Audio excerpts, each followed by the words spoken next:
So there I am, sitting there not knowing anything about safeguards, trying to learn, and going home every night thinking, oh my God, I think I'm going to start World War III.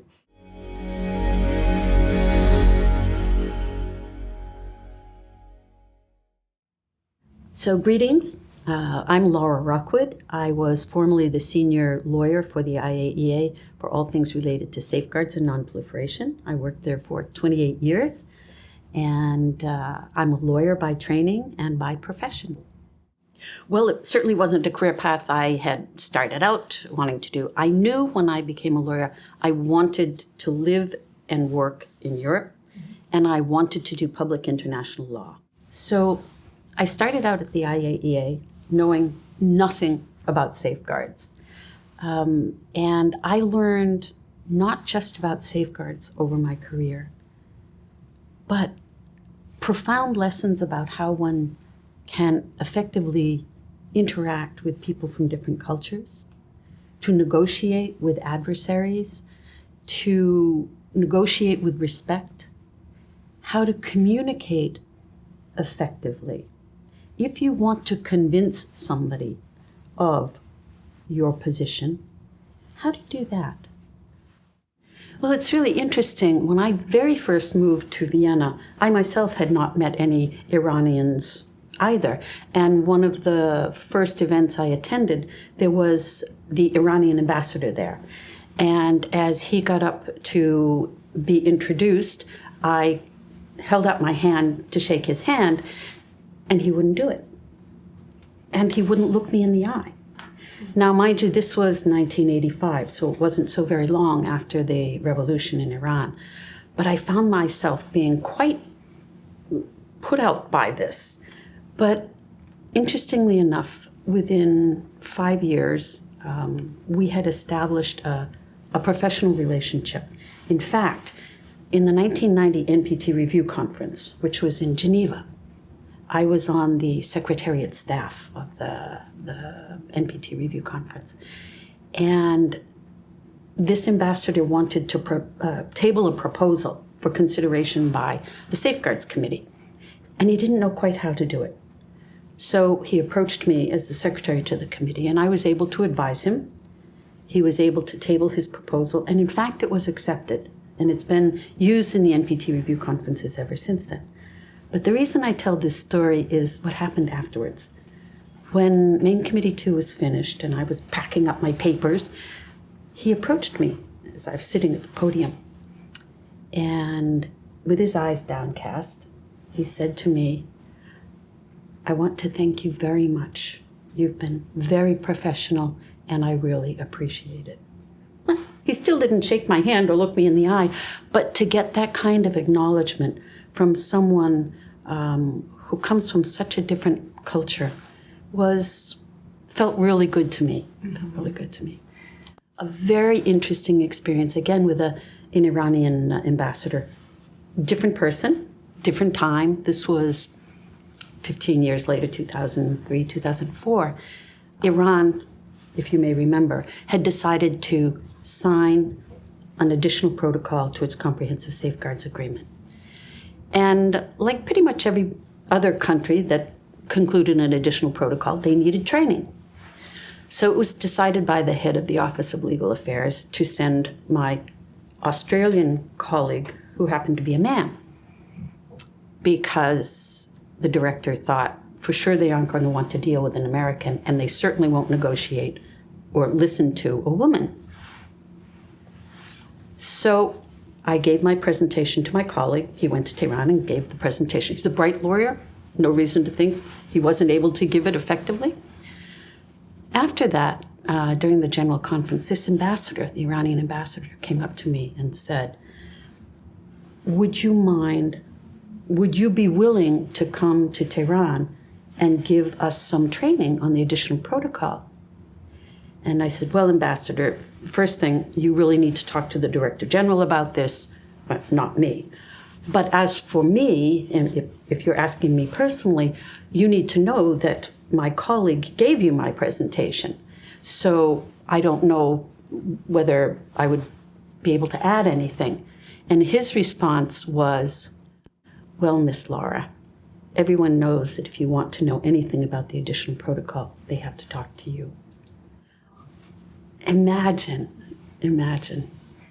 I think it's important to acquire your expertise, be respectful, understand that in some environments, stepping back a little bit is appropriate, and how you step up,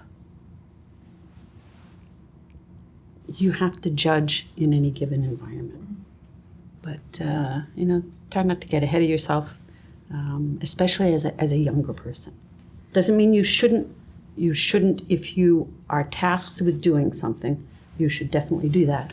But understand that the people on the other side of the table, try to understand where the people on the other side of the table are coming from. If I could go back in a time machine and tell Laura Rockwood something, I would go back to my first 2 or 3 months at the IAEA. At the time, I knew nothing about the IAEA or safeguards. And historically, there had always been 2 lawyers working on safeguards.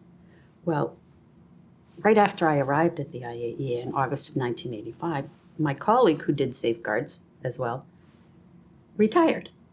So there I am, sitting there not knowing anything about safeguards, trying to learn, and going home every night thinking, oh my God, I think I'm going to start World War III.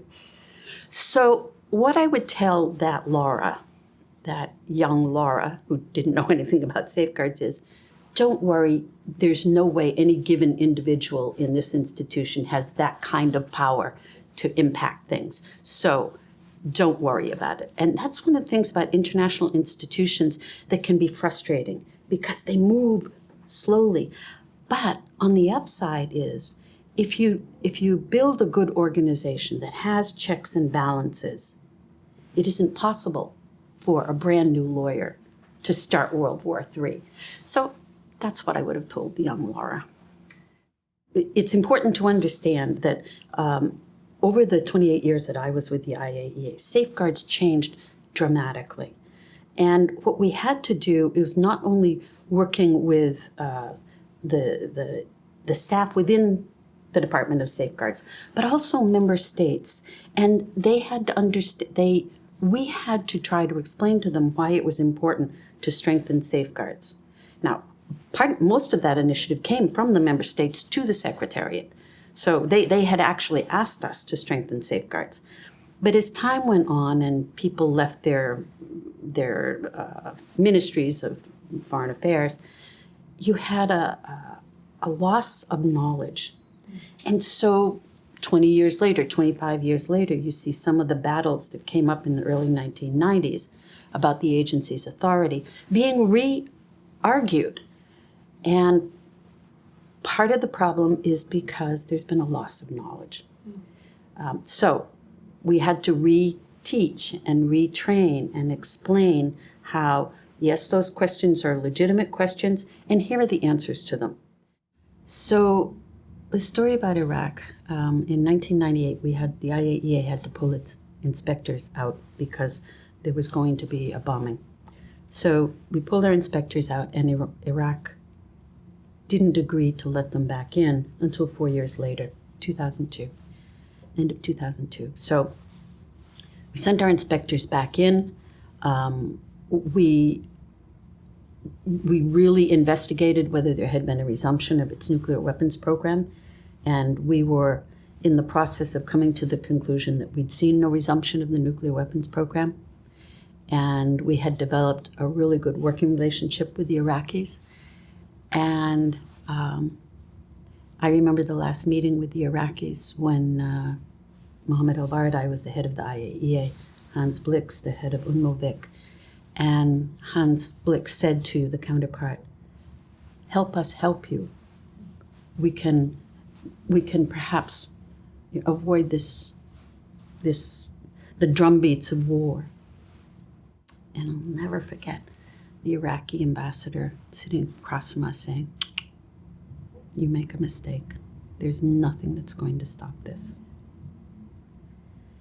So we drafted our report to the Security Council, having ascertained that the Niger documents were fakes, and that the aluminum tubes, the other pillar of the argument about why Iraq was continuing with this nuclear weapons program. We wrote a report to the Security Council saying neither of those things are true, and on the basis of our inspection, we believe we are about to draw the final conclusion that there's been no resumption of Iraq's nuclear weapons program. And the reason I feel personally responsible for that is because in that report to the Security Council, instead of referring to those Niger documents as forgeries, I and some of my colleagues pushed for using the word not authentic. Because there was a reason for it, because emotions were so high, and the idea was to convince the Security Council not to look like we were emotionally out of control or something like that. So we'd do it in a very professional way. And to this day, I regret that. Do I think that's why the United States invaded Iraq? Certainly not. But the day the invasion started was a really bad day. And now we see the fruits of that. So what advice would I give to somebody who's just starting out in this business? First of all, get to know as many people as you can. Collect every single business card you can. Make a note of how you met them. And if the person said stay in touch, because if they did, then stay in touch. But just understand that the best way to get somewhere is not necessarily, professionally, isn't always the straight way. You might take a side road here and come back here, or you might end up doing something completely different, which in both instances, in my case. So it's a good idea to have somewhere in the back of your mind where you want to be in 5 years, in 10 years, but also enough flexibility that if it looks as though your path isn't heading that way, don't be so rigid that you can't do that, because you might find a new path, or it may just be a different pathway to get to where you ultimately wanted to do. I ultimately ended up working and living in Europe in public international law, and it just worked, but it wasn't anything that I had this specific idea that I want to go here and do this and the next step and next step. That works too, but don't get discouraged if it doesn't work that way.